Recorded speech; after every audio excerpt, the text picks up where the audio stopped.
Mustafa Muhammadin sallallahu alaihi wasallam berarti wajah masyaallah sallallahu alaihi wasallam ketemu karabin husain ila mu'alif hadal kitab Syekh Nawawi Ad-Dimashqi sallallahu alaihi wasallam sallallahu ummatin ajatina sallallahu syai'ina husain ila mahadin al-asqi amalan alamidi masa lillahi ta'ala laumul fatihah bismillahirrahmanirrahim.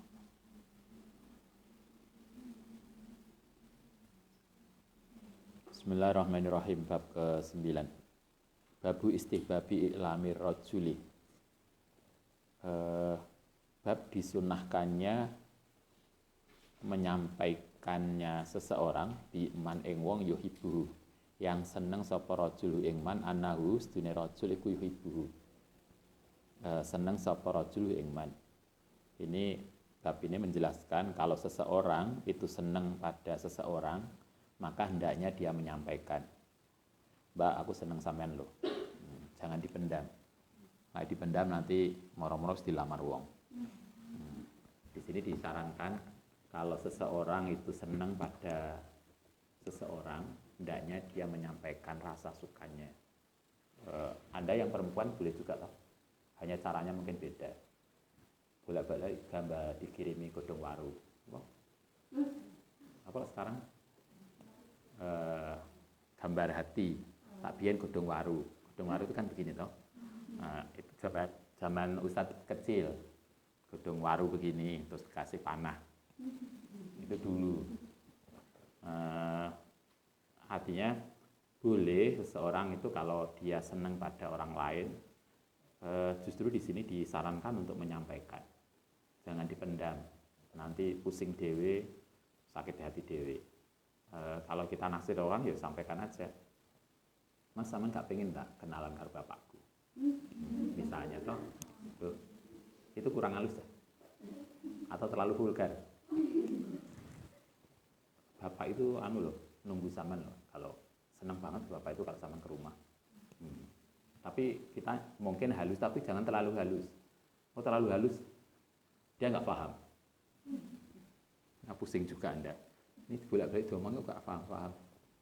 Tapi intinya adalah boleh kita itu menyampaikan rasa suka kita pada dia. Bahkan kalau di sini dikatakan istihbabi iklami rajuli, disunahkan untuk menyampaikan perasaan suka kita pada dia kalau memang kita punya rasa suka. Wa ma yaqulu, ramalan barang yaqulu kang ucap lahu maring man idza a'lamahu, ketika menyampaikan perasaan sukanya. Rawaina fi Sunan Abi Dawud wa Tirmidzi anil Miqdad Ibnu Ma'di anin Nabi alaihi salatu wasallam qala. Kanjeng Nabi ngendikane begini. Idza ahabba, nalikane suka sapa ar-rajulu akhahu ing temennya, ya fal yukhbirhu, mongko hendaknya ngasih kabar hu ing akhahu annahu iku yuhibbu. Seneng sapa rajul hu ing akha. Kata Nabi, kalau seseorang itu senang pada temannya, hendaknya dia menyampaikan rasa sukanya itu. Mbak, di antara banyak teman itu kayaknya cuma saya itu merasa nyaman aja lah kalau sampean. Jadi boleh gitu. Itu bukan bukan pantangan. Biasa-biasa aja lah menyampaikan. Hanya kalau kita biasanya perempuan agak enggak biasa ya tadi masyarakat kita. Padahal kalau Anda lihat hadis-hadis Nabi, ada beberapa perempuan yang kemudian menyampaikan ke Nabi untuk agar dinikahi oleh Nabi. Kanjeng Nabi zaman enggak seneng pada saya. Atau kalau bahasa vulgar kita mungkin, Nabi jenengan mau enggak nikahi saya? Ada toh hadis yang kemarin bab nikah itu. Ada beberapa perempuan yang datang ke Nabi kemudian mengatakan, Kanjeng Nabi jenengan mau nikah dengan saya enggak?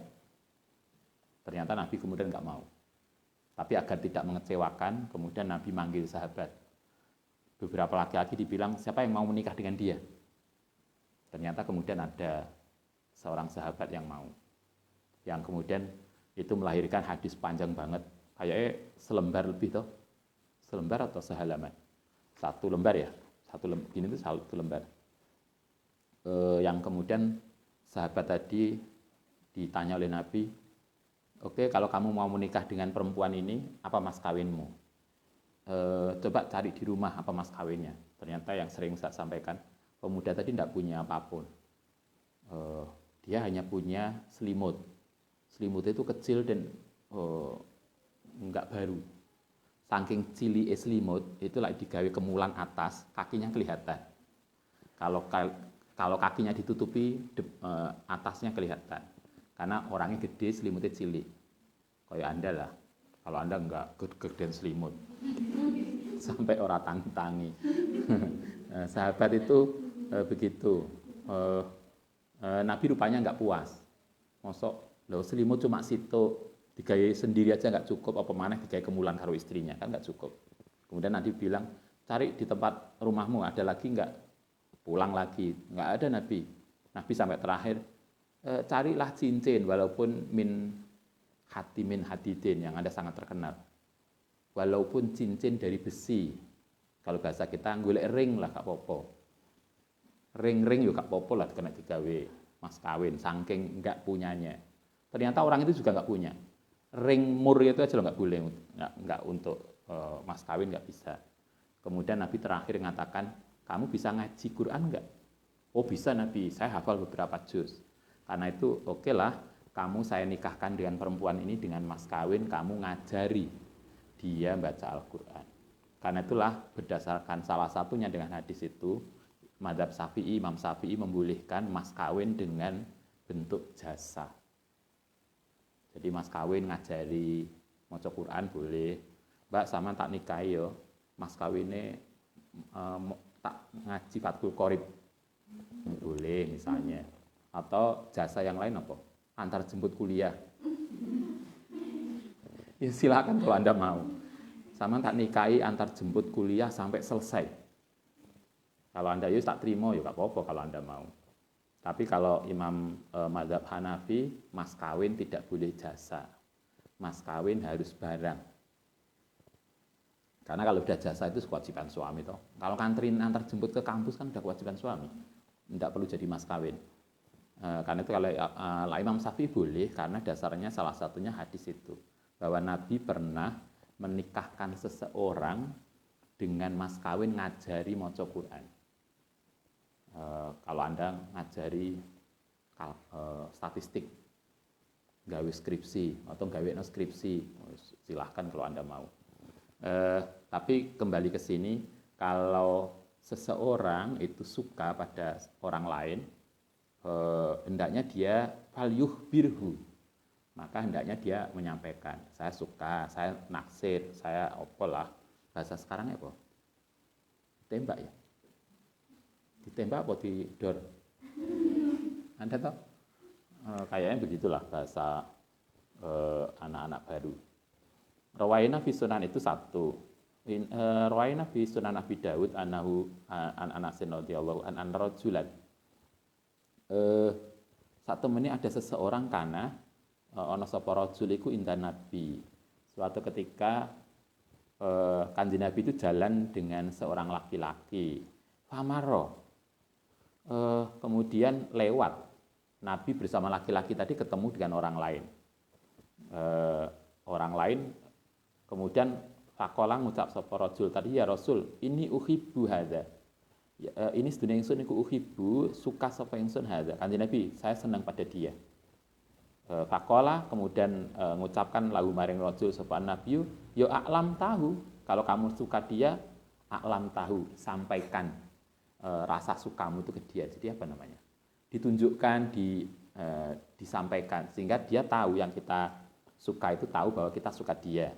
Nanti kalau kita sudah nyampaikan, kira-kira dia nerima enggak? Kayaknya kita berteman aja deh mas. Misalnya yo biasa aja lah, kan sudah biasa ditolak bolak-balik. Misalnya saking bolak-balik ditolak akhirnya kebal. Jadi kan nggak perlu sedih. Loh Anda suka pada seseorang itu hak Anda. Tapi kan juga hak dia toh tidak suka pada kita. Kalau Anda punya hak untuk sayang dia, suka dia, dia juga punya hak untuk tidak sayang kita. Lu kan podo. Lu kan nggak bisa maksa, katanya sayang kok maksa. Itu kan pemaksaan, bukan saya. Cinta itu kan katanya kita rela kalau dia bahagia. Kalau bahagiamu adalah kebahagiaanku, itulah cinta. Bukan kebahagiaanku adalah kebahagiaanku. Enggak, itulah yang maksud. Kan begitu. Rajul ketika ada seseorang tadi kan Nabi saya senang dia. Nah ya, luar biasa Nabi mengatakan alam tahu. Ya kalau gitu sampaikan kalau kamu suka dia. Itu kan hebat banget toh. Jadi kalau Anda, kalau yang di rumah kemudian nyampaikan ke abai, bah saya senang niku. Ya parani. Parani ke rumahnya, cari orang tuanya, nanya ke orang tuanya, bah saya silaturahmi. Pertama silaturahmi, kedua menyampaikan salamnya abah dan ibu. Yang ketiga, saya nasir putri jenengan. Harus gentle lah. Masuk senang kok kelindat-kelindut ketemu bapaknya enggak wani. Nah, kalau Ustadz dulu begitu. Kayaknya loh. Anda bisa nanya ibu. Begitu Ustadz dengan ibu itu enggak kenal awalnya. Karena ibu itu sekelas sama adiknya Ustadz yang laki-laki, tamyiz itu. Kemudian menjelang apa ya kayak gini, recepan gini, kita dikenalkan oleh adik itu. Begitu kenal, Sakban itu kan ada acara haflatul intihan di pondok di Jogja. Kemudian saya bilang, ibu sama bapak mau datang.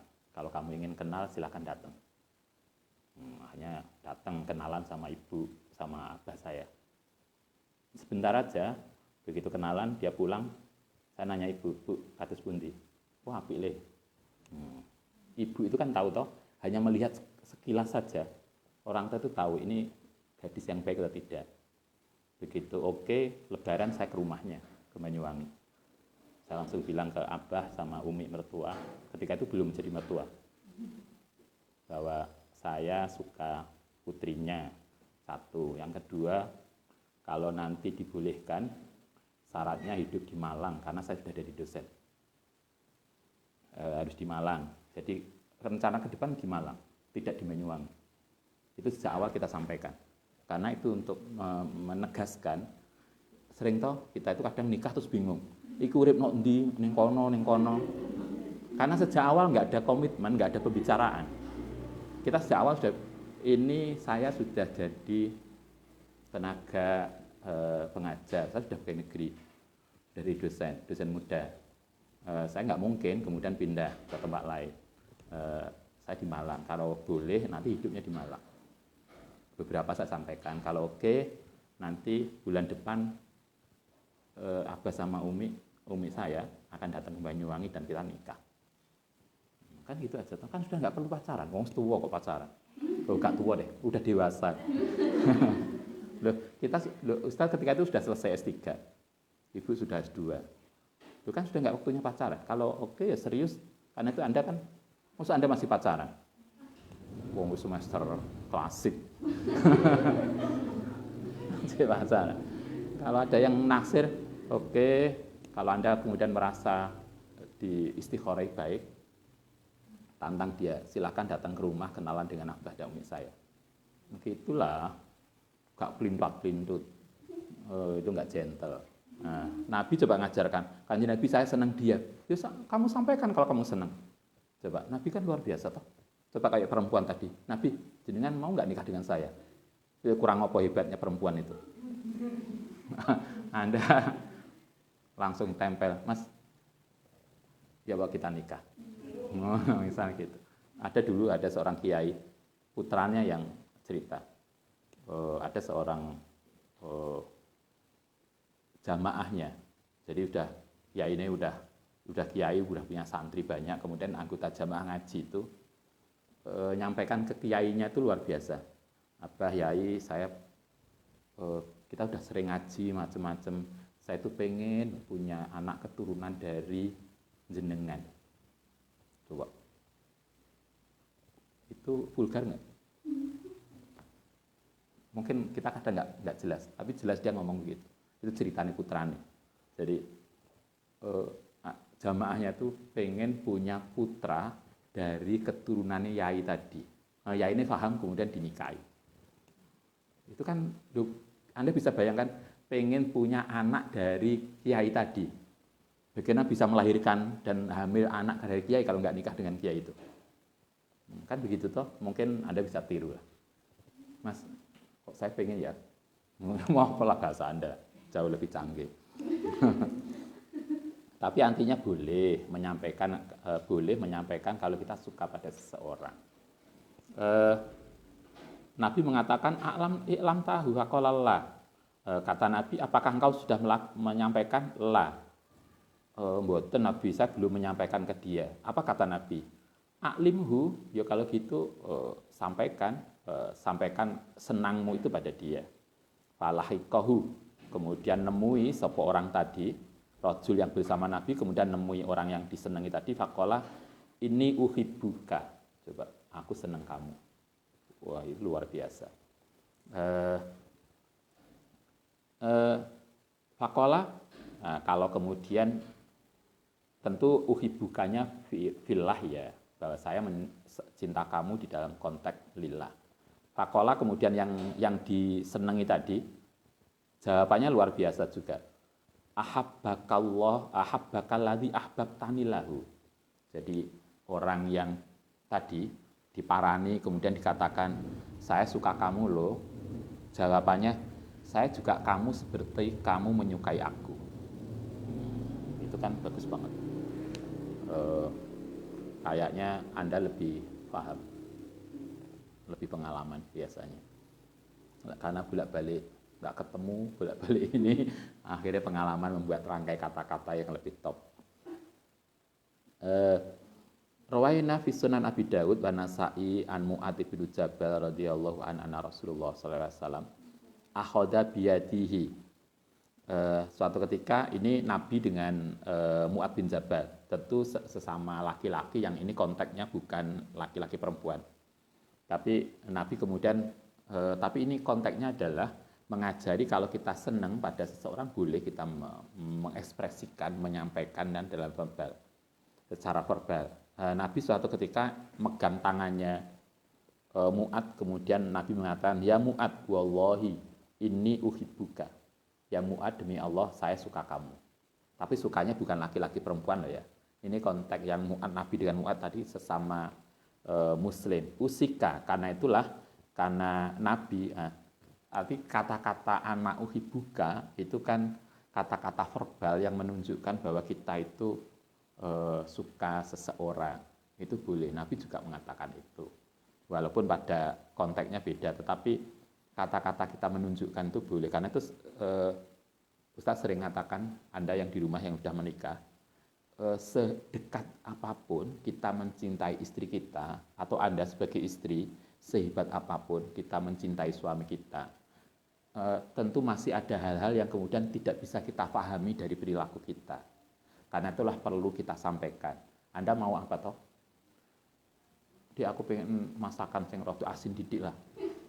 Misalnya, Anda nggak ngomong, istri Anda apa tahu keinginan Anda? Aku pengen kerupuk, kan lebih jelas toh daripada suka mangan.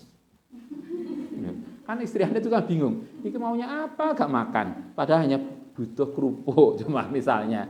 Karena itu kan ada sesuatu, kalau Anda ada sesuatu yang mengganjal. Tidak semua, walaupun kita sangat dekat dengan suami kita atau dengan istri kita, masih ada saja sesuatu yang nggak bisa dipahami oleh pasangan kita. Karena itulah perlu disampaikan. Nah, problem rumah tangga itu yang sering adalah kita itu merasa suami kita itu paham, padahal suami kita nggak paham. Atau Anda merasa istri kita itu, mosok saya itu loh sudah bolak-balik menunjukkan begini, tapi kok nggak paham. Tapi kan Anda nggak ngomong. Kemudian mikir, akhirnya kuru dewe. Padahal suaminya enjoy aja. Ya karena enjoy, kayak misalnya biasanya yang sering misalnya pada momen-momen tertentu seorang perempuan itu kan pengen tahu, misalnya ulang tahun nikah, ulang tahun dirinya itu dikasih apa? Hadiah. Alhamdulillah, Ustaz tuh nggak pernah ingat. Nggak pernah ingat ini ulang tahunnya sopo. Yo kadang itu kan Ustaz, Ibu kadang, masa kita nanti tasakuran ulang tahun. Yuk, itu baru tahu. Padahal kita nggak tahu. Loh, coba, kalau kemudian Ustadz nggak tahu bahwa ini hari ulang tahun Anda, ulang tahun istri, terus istri ulang tahun gak di ini, yuk. Tapi Anda nggak bilang. Kan akhirnya kan itu sering kemudian miskomunikasi antara suami dan istri. Akhirnya ribut. Kenapa? Karena persoalan gitu dipendam. Nanti Anda muncul lagi dipendam. Akhirnya kan jadi bom waktu yang besar. Kesalahannya hanyalah karena tidak disampaikan. Sehebat apapun kita mencintai seseorang, tetap aja ada hal-hal yang kemudian tidak bisa kita pahami. Karena itulah butuh. Anda jangan malu untuk menyampaikan, masuk toh suami saya nggak paham. Ya kalau memang tidak paham, karena kan cara mindsetnya beda. Mindset perempuan dengan laki-laki kan beda. Mungkin yang perempuan itu kan misalnya kemarin ada orang yang ngupdate status di sosial media. Dia bilang keinginan dia noto rumah, liburan itu bareng dengan keluarga, macam-macam. Sementara suaminya pikirannya kerja. Ada kan nggak nyambung kalau Anda nggak bilang, ini liburan mas, apa nggak baik kita ini. Kalau Anda nunggu, wong pikiran laki-laki itu nggak kepikir noto rumah. Pikirannya kan kerjaan, bisa mendapatkan uang. Nah, sementara Anda noto kembang, nyirami pot. Nah, sing laki-laki nggak kepikir itu kan nggak nyambung. Itulah butuhnya Anda perlu komunikasi. Jangan pernah merasa sudah paham. Jangan pernah merasa suami kita itu paham kita. Enggak. Suami kita itu enggak paham kita. Begitu juga Anda juga enggak paham suami Anda. Karena itu perlu disampaikan secara verbal. Nah, konteksnya Nabi tadi, ketika ada seseorang, Kanjeng Nabi saya naksir dia. Kamu sudah bilang? Belum. Ya bilang. Coba Nabi. Ya bilang loh, cuma naksir toh. Ya Anda kurus. Dia udah naksir yang lain. Misalnya kan. Karena itu harus Anda sampaikan, kemudian jelas, kalau diterima, oke, alhamdulillah, memang kita layak diterima, misalnya. Kalau nggak diterima, yuk, innalillahi, misalnya, yuk terserah toh. Tetapi intinya kan jelas, itu terkomunikasikan dengan baik. Itu gitu, Nabi ngajari kita begitu. Ya Mu'ad, Nabi juga mengatakan ke Mu'ad gitu, wallahi ini uhibbuka, karena itu usika. Saya wasiat kepada Mu'ad, ya Mu'ad, la tada'anna, jangan pernah meninggalkan sapa sira fiduburi kulli salatin yang dalam akhire setiap sholat. Allahumma, mengucap ini doa yang diajarkan Nabi. Allahumma a'inni ala zikrika wa syukrika wa husni ibadati. Itu doa yang kita baca, perlu kita baca setiap habis sholat. Kalau dulu di Gading itu ini mesti dibaca bareng setelah doa. Jadi setelah doa bareng kita kan kemudian baca Allahumma bismika Allahumma bismillahirrahmanirrahim. La yadru ma ismi syai'in fil ardi wala sama dan seterusnya. Kalau dulu di Gading kita baca ini habis doa Allahumma inni ala dzikrika wa syukrika wa husni ibadati. Ini doa yang diajarkan oleh Kanjeng Nabi yang perlu dibaca setiap habis salat. Waraina fi kitab At-Tirmidzi an Yazid ibnu Nu'ama as-Sabi qala Rasulullah sallallahu alaihi wasallam idza akha nalikane ketemu sapa arrajula maksudnya ketemu dengan seseorang yang kita naksir falyas alhu mongko atau ketemu sapa arrajula falyas alhu mongko hendaknya dia nanya hu ing rajul an ismihi. Kalau Anda ketemu kenalan gini ya. Kalau kita kenalan, apa yang harus kita tanyakan ketika kenalan? Satu an ismihi. Mbak namanya siapa? Wa ismi abihi, nama bapake. Bapake sapa? Wa miman huwa, dari mana? Wa miman orang saking siapa huwa.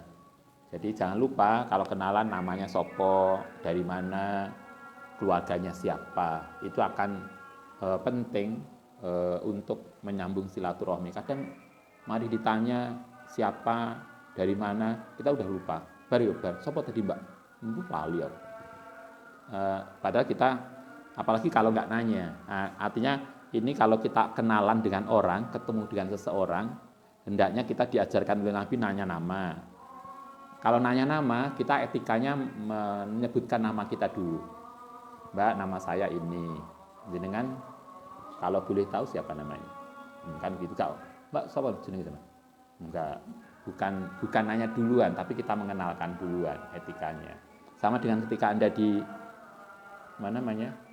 Di sosmed, ketika Anda WA dosen, Ustaz, nama saya ini dari kelas ini. Kan begitu toh, mengenalkan dirinya.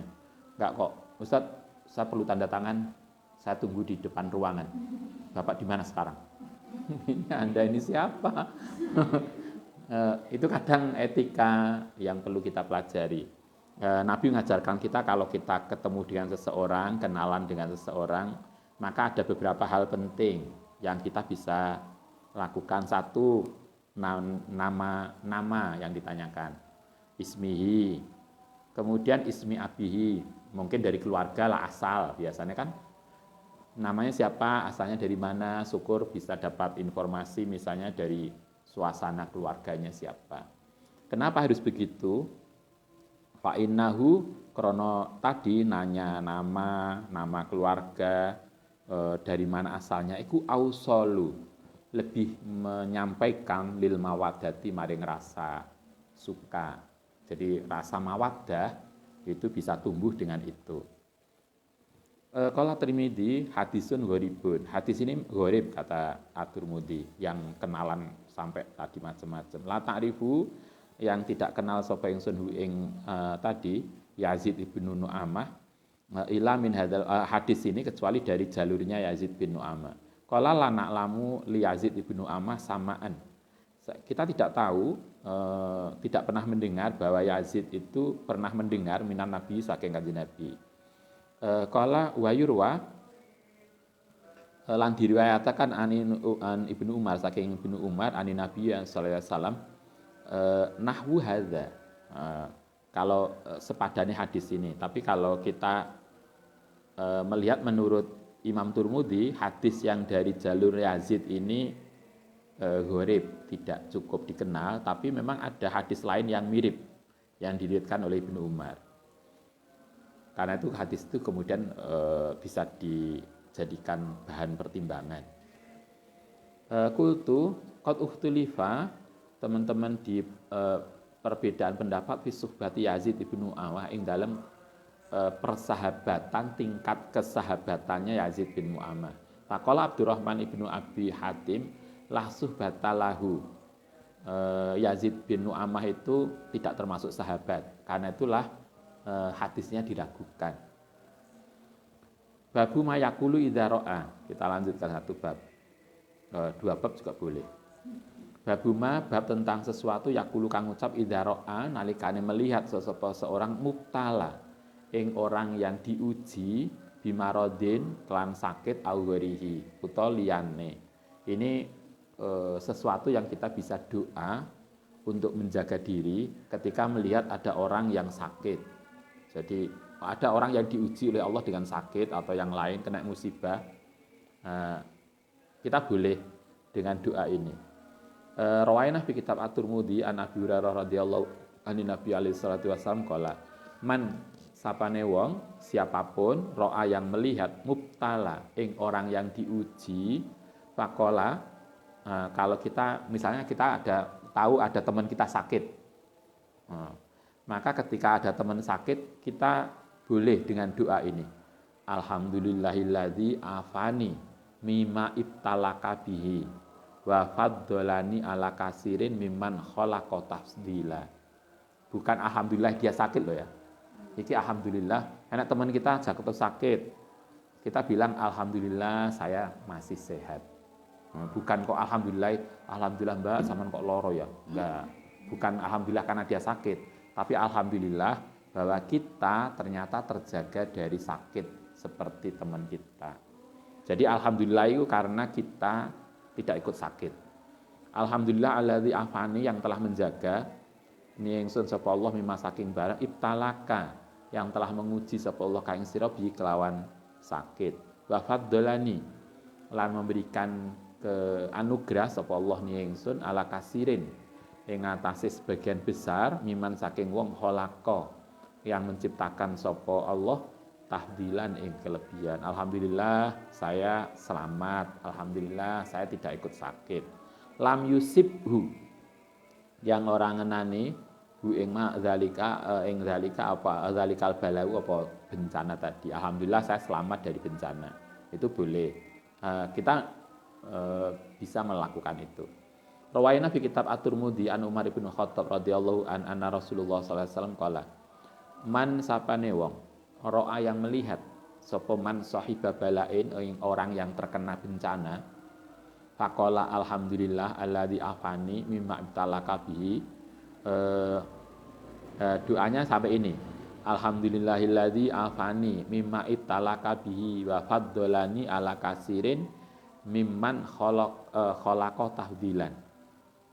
Kata Nabi, siapa yang melihat ada kecelakaan, ada bencana, ada sesuatu yang tidak enak, kemudian kita berdoa ini, alhamdulillahilladzi afani mimma ibtalaka bihi wa faddalani ala kasirin mimman khalaqa tahdilan ila ufiyat, kecuali bakal dijaga min dalakal balai saking bencana itu kainan yang ono makana selagine ono sapa maniku ma'asa selama hidup dia.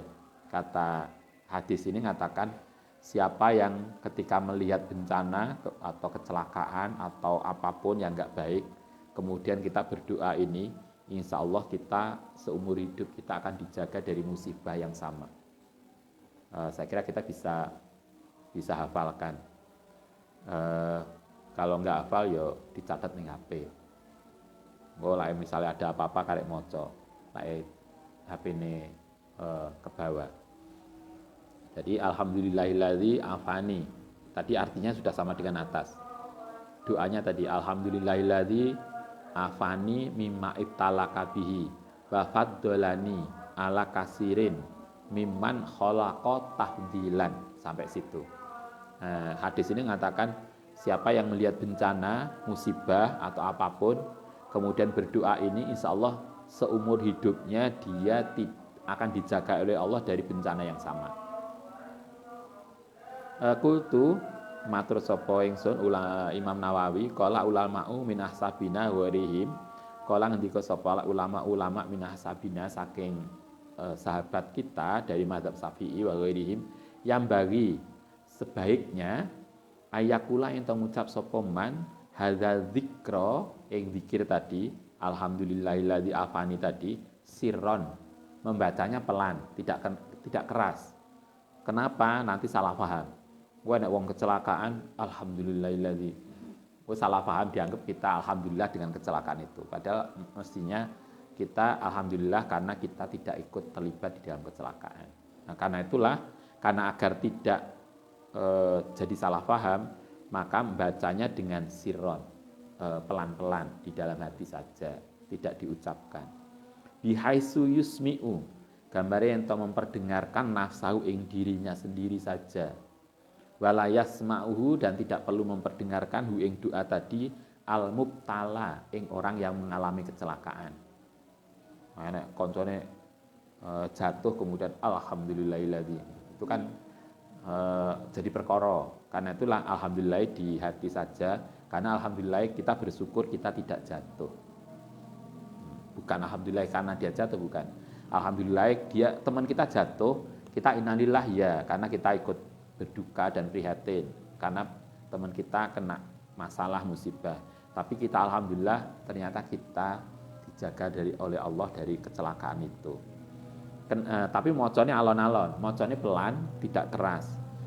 Kenapa? Li allayata alama, supaya tidak menyakiti, tidak menjadi sakit apa qalbu hatine mubtala bidzalika, kelawan doa tadi, sehingga nanti yang celaka itu, yang lagi kena musibah itu tidak menjadi salah paham dan sakit hati. Ila antakuna, kecuali yang ono apa baliyatu musibah iku maksiatan. Fala baksa, mongko tidak apa-apa ayus mi'ahu yang memperdengarkan hu ing doa dalika ing hu ing man dalika ing doa tadi ilam yakhaf kecuali yen to ora khawatir mindalika saking doa tadi mafsadatan. Tetapi tetap aja kalau kita melihat hadis ini etikanya hendaknya doa kita pelan. Jadi tidak sampai kemudian yang kena musibah mendengar karena khawatir salah paham. Babu istihabi tentang disunahkannya mengucapkan alhamdulillah lil mas'uli bagi orang yang ditanya an halihi saking keadaannya mas'ul. Orang yang ditanya, kalau kita ditanya ya apa kabar mbak, maka kita disunahkan jawabannya alhamdulillah. Walaupun mungkin kita lagi gak enak, alhamdulillah baik mbak, cuma ini agak kaki agak linu, tapi alhamdulillah dulu. Jangan kemudian ya apa kabar mbak, ya Allah mbak, masya Allah karo-karuan. Ceritanya kan iso dawa toh, panjang banget. Padahal ceritanya cuma ya apa kabar mbak, wah sak halaman ditulis. Jangan lupa alhamdulillah dulu. Ya apa kabar? Alhamdulillah. Anda mungkin ada yang perlu disampaikan, sampaikan aja, tapi jangan lupa alhamdulillahnya. Alhamdulillah baik. Hanya memang ini ada sedikit masalah. Oke lah. Sedikit masalah tapi ceritanya wakai. Ya oke lah, tapi alhamdulillah jangan lupa. Alhamdulillah baik. Au halimah bubihi utawa keadaan orang yang dicinta ma'a jawabihi satane jawabane mas'ul. Idza kana nalikane ono fi jawabi dan jawabane alhamdulillah iku ikhbarun, memberikan kabar biti bihali kelawan baike keadaan. Ini rawaina fi sahih Bukhari an Ibnu Abbas radhiyallahu an anna aliyan, ini kasus ini terjadi ketika Nabi sakit parah menjelang wafat. Sing jogo Kanjeng Nabi itu kan sakit di rumahnya Sayyidah Aisyah. Tapi yang jogo setiap hari itu bukan hanya Sayyidah Aisyah, tapi juga Fatimah dan Sayyidina Ali. Karena itu ketika itu kemudian ketika Sayyidina Ali baru keluar dari rumah Kanjeng Nabi, yang itu adalah rumahnya Sayyidah Aisyah, Nabi sakit keras. Kemudian beliau ditanya, Sayyidina Ali, gimana kabarnya Nabi? Alhamdulillah baik. Jadi kak kok drawasi. Misalnya, hati-hati mbak. Enggak. Tapi Sayyidina Ali, alhamdulillah baik. Etika dokter kan gitu toh. Walaupun mungkin pasiennya sakit parah nggak akan mengatakan, oh sampean itu hati-hati mbak. Enggak. Dia tidak akan ngomong apa-apa. Kalau ada yang penting biasanya tidak disampaikan ke pasien, ke keluarganya. Siapa keluarganya dipanggil di tempat yang berbeda untuk disampaikan. Itu etika dokter, nggak boleh menyampaikan rahasia pasien. Sayyidina Ali ngajarkan begitu. Kayak dulu kita bareng kiai nyambangi seorang salah satu teman santri yang sakit. Kemudian mungkin Yai tahu bahwa umurnya enggak panjang, hanya tinggal beberapa hari. Kemudian begitu disambangi, Yai itu mau kondur bilang ke orang tuanya, Bapak nantilah dia minta apa saja tolong dituruti. Jadi minta apa saja dituruti, jangan pernah enggak dituruti. 3 hari kemudian santri itu wafat. Nah, baru setelah itu Yai cerita, kenapa kemarin beliau ngomong begitu. Tapi beliau nggak kemudian, ini karek telung dino loh. Enggak, itu nggak etis. Karena kita mendahului kersane pangeran. Walaupun mungkin Anda tahu, atau tanda-tandanya dokter kan tahu toh, maksudnya dengan informasi medis, analisis medis, mungkin umurnya nggak panjang. Tapi kita tetap nggak punya hak untuk mendahului takdir. Nah, karena itu tidak boleh. Nah, Kanjeng Nabi ini saat itu sudah sakit parah menjelang wafat. Tapi ketika Sayyidina Ali ditanya, gimana kabarnya Kanjeng Nabi, kondisinya baik, baik-baik aja. Jadi kita jangan kemudian itu hanya kalau kemudian yang bagaimana terjadi sesungguhnya itu hanya kita bicarakan dalam kalangan terbatas. Karena itu kan juga nggak etis toh. Kemarin sering kalau ada yai wafat, yai lagi sakit atau tokoh-tokoh difoto, kemudian disebar, itu kan nggak etis banget. Janganlah kita menyebar foto orang yang sakit, itu menyakiti keluarganya. Bagaimanapun keluarga itu kan kadang nggak ingin gambar itu tersebar. Kadang kan ada toh yang, makanya beberapa waktu kemarin kan, tolong gambar ini nggak disebarkan. Kita kadang suka, coba Anda bisa lihat toh, kondisi orang sakit itu kan nggak sadar kayak begitu. Masa kemudian kita foto, kemudian kita sebarkan? Nggak etis lah. Mestinya ya mohon doa aja tanpa gambar. Kalau di foto ininya aja lah, kamar ininya, kamar rumah sakitnya, bukan kamar jenazah. Foto kamar jenazah mohon doa. Enggak, kamarnya oke lah, tapi jangan gambar orang yang lagi tidak sadar, lagi sakit parah. Kok rasanya kalau Ustadz merasa enggak enggak etis. Kita ndelok gambare, apalagi kalau itu tokoh yang kita hormati gitu kan. Cobalah kalau misalnya Anda punya ibu, orang tua yang kemudian kondisi yang memprihatinkan di rumah sakit kemudian difoto disebarkan. Kita juga enggak senang gitu. Karena itu etika di dalam komunikasi. Nah, ini kan Sayyidina Ali juga itu, ketika ditanya, Kanjeng Nabi gimana kabarnya? Baik-baik aja.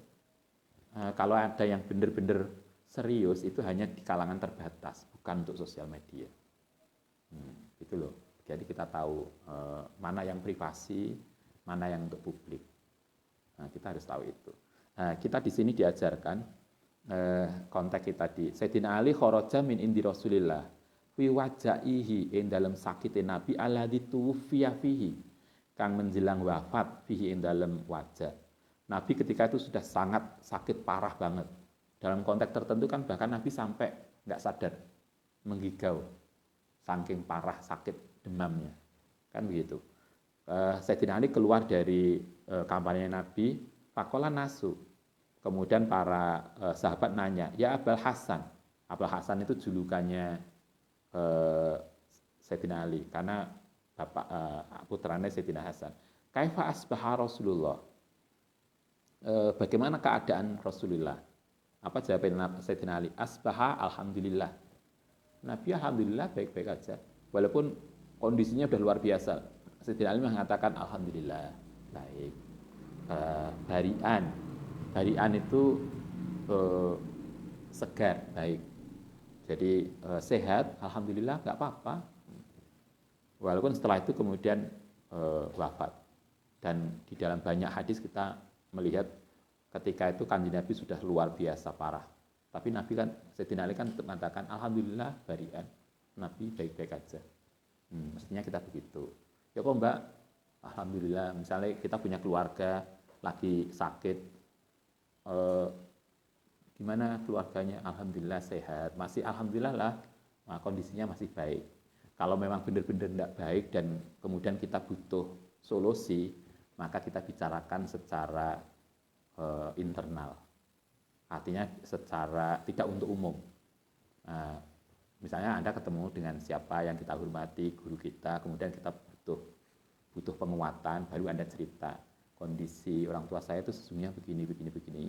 Kita mohon bantuan apa, doa atau apa. Tapi kemudian tidak di-share untuk yang lain. Nah, gitu loh cara. Jadi kita akhirnya bisa dibedakan mana yang untuk publik dan mana untuk privasi. Nah, kita diajarkan begitu. Oke, saya kira begitu. Al-Fatihah.